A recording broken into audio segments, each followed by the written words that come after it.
কেউ আপনাকে অপমান করলো আর আপনি সাথে সাথে রেগে আগুন হয়ে গেলেন।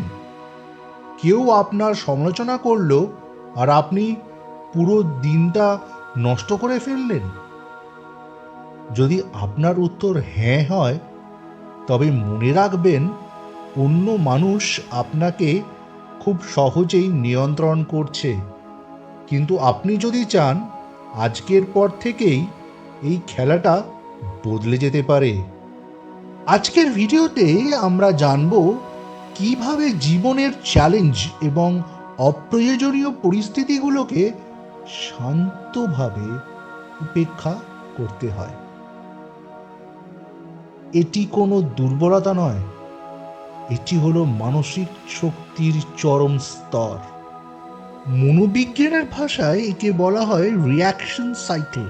আমাদের সাথে খারাপ কিছু ঘটলে আমাদের মস্তিষ্ক 1 সেকেন্ডের কম সময় রিঅ্যাক্ট করার সিগন্যাল দেয়।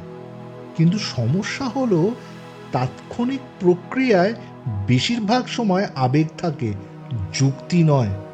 ভিক্টর ফ্রাঙ্কল নামে একজন বিখ্যাত মনস্তাত্ত্বিক বলেছিলেন, উদ্দীপনা এবং প্রতিক্রিয়ার মাঝে একটি ছোট্ট ফাঁকা জায়গা থাকে। সেই জায়গাতেই লুকিয়ে থাকে আমাদের স্বাধীনতা ও মানসিক শক্তি। শান্ত থাকার ও উপেক্ষা করার 5টি শক্তিশালী নিয়ম।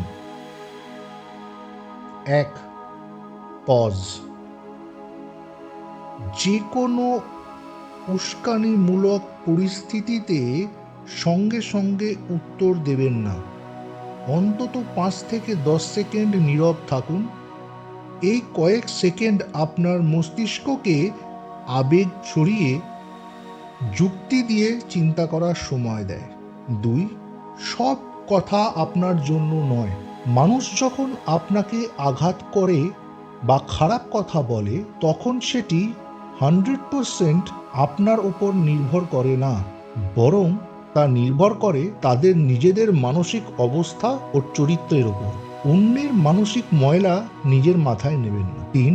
নীরবতাকে অস্ত্র হিসেবে ব্যবহার করুন। মাঝে মাঝে কোনো শব্দের উত্তর না দেওয়াটাই সবচেয়ে বড় উত্তর। যখন কেউ আপনাকে উস্কানি দেওয়ার চেষ্টা করছে, তখন আপনার নীরবতা তাকে সবচেয়ে বেশি অস্বস্তিতে ফেলে দেবে। 4. নিয়ন্ত্রণযোগ্য এবং অনিয়ন্ত্রণযোগ্য বিষয়ের পার্থক্য বুঝুন। ট্রাফিক জ্যাম, অন্যের ব্যবহার বা আবহাওয়া, এইগুলো আপনার নিয়ন্ত্রণে নেই। তাই যেগুলো নিয়ন্ত্রণ করতে পারবেন না, সেইগুলো নিয়ে মাথা ঘামানো ছেড়ে দিন। আপনার নিয়ন্ত্রণ শুধু একটি জায়গায়, আপনার নিজের চিন্তায়। 5. ইগো বাদ দিয়ে দীর্ঘমেয়াদী চিন্তা করুন। নিজেকে প্রশ্ন করুন, আজকে আমি যে বিষয়টি নিয়ে এত প্রতিক্রিয়া দেখাচ্ছি, 5 বছর পর কি এর কোনো অস্তিত্ব থাকবে? উত্তর যদি না হয়, তবে আজই এটিকে মনে জায়গা দেওয়া বন্ধ করুন। প্রতিক্রিয়া না দেওয়ার উপকারিতা। যখন আপনি শান্তভাবে পরিস্থিতি পর্যবেক্ষণ করতে শিখবেন, তখন 1. আপনার মানসিক চাপ এক ধাক্কায় কমে যাবে। 2. মানুষ আপনাকে একজন বিচক্ষণ ও ব্যক্তিত্ব সম্পন্ন ব্যক্তি হিসেবে দেখবে। 3.